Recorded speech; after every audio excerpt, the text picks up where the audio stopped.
दोस्तों, हमारे YouTube channel last in the class में आप सभी का स्वागत है। आशा करते हैं आप लोग स्वस्थ होंगे, अच्छे होंगे। तो आज हम बताने वाले हैं व्यंजन के प्रकार विस्तार में। व्यंजन के प्रकार तो बता ही चुके हैं, लेकिन आज हम विस्तार में बताने वाले हैं। ठीक है, तो हमारे व्यंजन के प्रकार कितने हैं?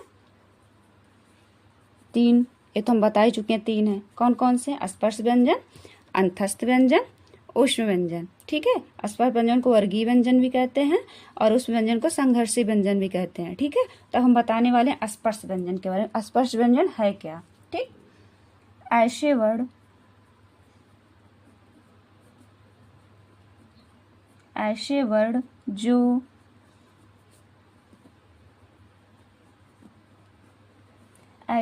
जो उच्चारण करते समय, हम बता दें थोड़ा। ठीक है, ऐसे वर्ण जो उच्चारण करते समय कंठ, तालु, मूर्धा, दंत और ओष्ठ स्थानों से स्पर्श होते हैं, स्पर्श व्यंजन कहलाते हैं। ठीक है, स्पर्श व्यंजन या वर्गीय व्यंजन कहलाते हैं। समझ रहे हैं ना? ऐसे वर्ण जो कंठ, तालु, मूर्धा, दंत और ओष्ठ स्थानों से स्पर्श होते हैं वह स्पर्श व्यंजन कहलाते हैं। ठीक है, ऐसे वर्ण जो उच्चारण करते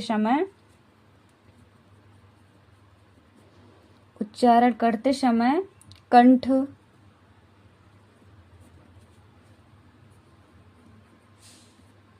तालु,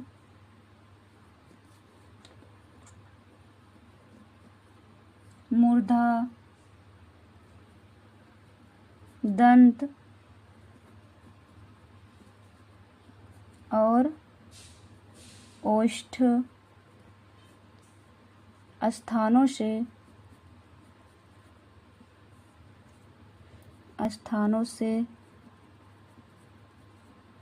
स्पर्श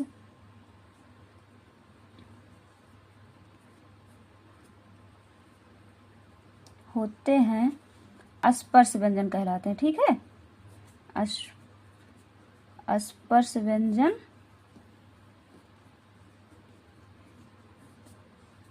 है। ठीक, स्पर्श व्यंजन या क्या? वर्गीय व्यंजन। ठीक है, स्पर्श व्यंजन को 5 वर्गों में बांटा गया था, हम पहले बता चुके हैं। कौन कौन से वर्ग हैं बता रहे। ठीक है, का से पा वर्ग हमारे क्या है? स्पर्श व्यंजन। स्पर्श व्यंजन या ये वर्ग में बटा हुआ है, इसीलिए इसे वर्गीय व्यंजन भी कहते हैं। ठीक है, हम बता दे रहे कौन कौन से है, एक बार फिर से रिवीजन कर लीजिए।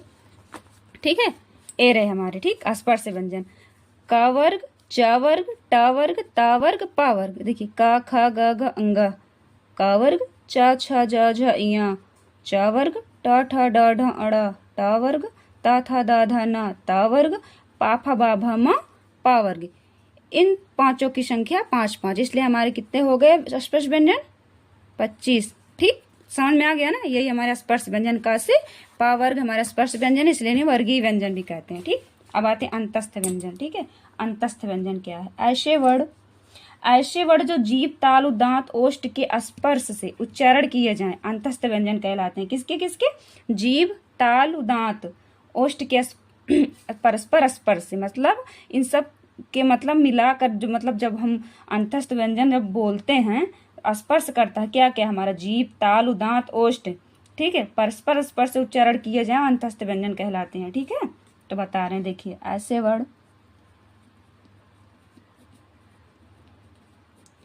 वर्ण जो जीभ, तालु, दांत,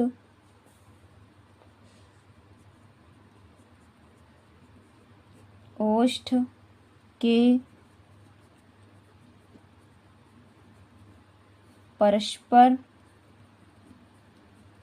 स्पर्श से उच्चारण किए जाएं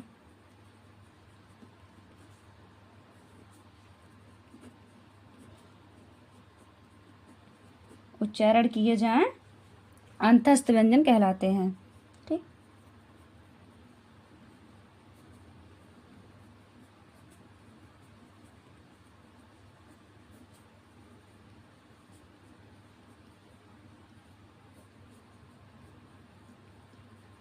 अंतस्थ व्यंजन कहलाते हैं। ठीक, हमारे अंतस्थ व्यंजन कितने हैं? हमारे अंतस्थ व्यंजन हैं 4। कौन कौन से हैं? देखिए, य, र, ला, या, र, ला, व, ये हमारे कितने हैं? अंतस्थ व्यंजन। और इसी में एक टॉपिक आप देख लीजिए थोड़ा, ये जो हमारा य और व है, इसे हम अर्ध स्वर भी कहते हैं। ठीक है, कोई भी कंपटीशन एग्जाम में पूछ लिया हमारे अर्ध स्वर कौन से हैं, तो य और व अंतस्थ व्यंजन के य और व हमारे अर्ध स्वर हैं। ठीक है, समझ रहे हैं ना? ऐसे वर्ड जीभ, तालु, दांत, ओष्ठ के परस्पर से स्पर्श, परस्पर स्पर्श से उच्चारण किए जाए अंतस्थ व्यंजन कहलाते हैं। ठीक है, समझ रहे हैं ना? जीभ जान ही रहे हैं, तालु जीभ के ऊपर वाला भाग, दांत जान ही रहे, ओष्ठ मतलब ओठ, समझ रहे हैं ना? य, र, ल, व। अब आते हैं ऊष्म व्यंजन की ओर। ठीक है, ऊष्म व्यंजन क्या है? ऊष्म व्यंजन को संघर्षी व्यंजन भी कहते हैं। किसकी?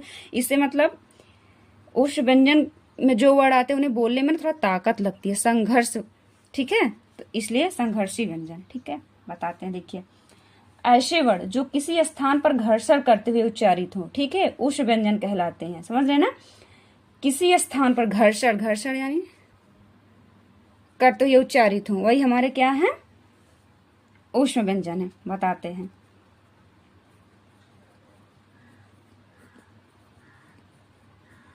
ऐसे वर्ड जो किसी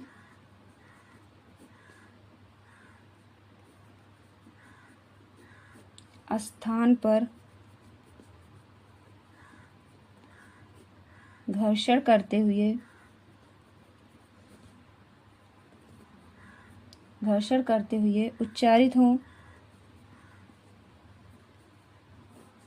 उच्चारित हों,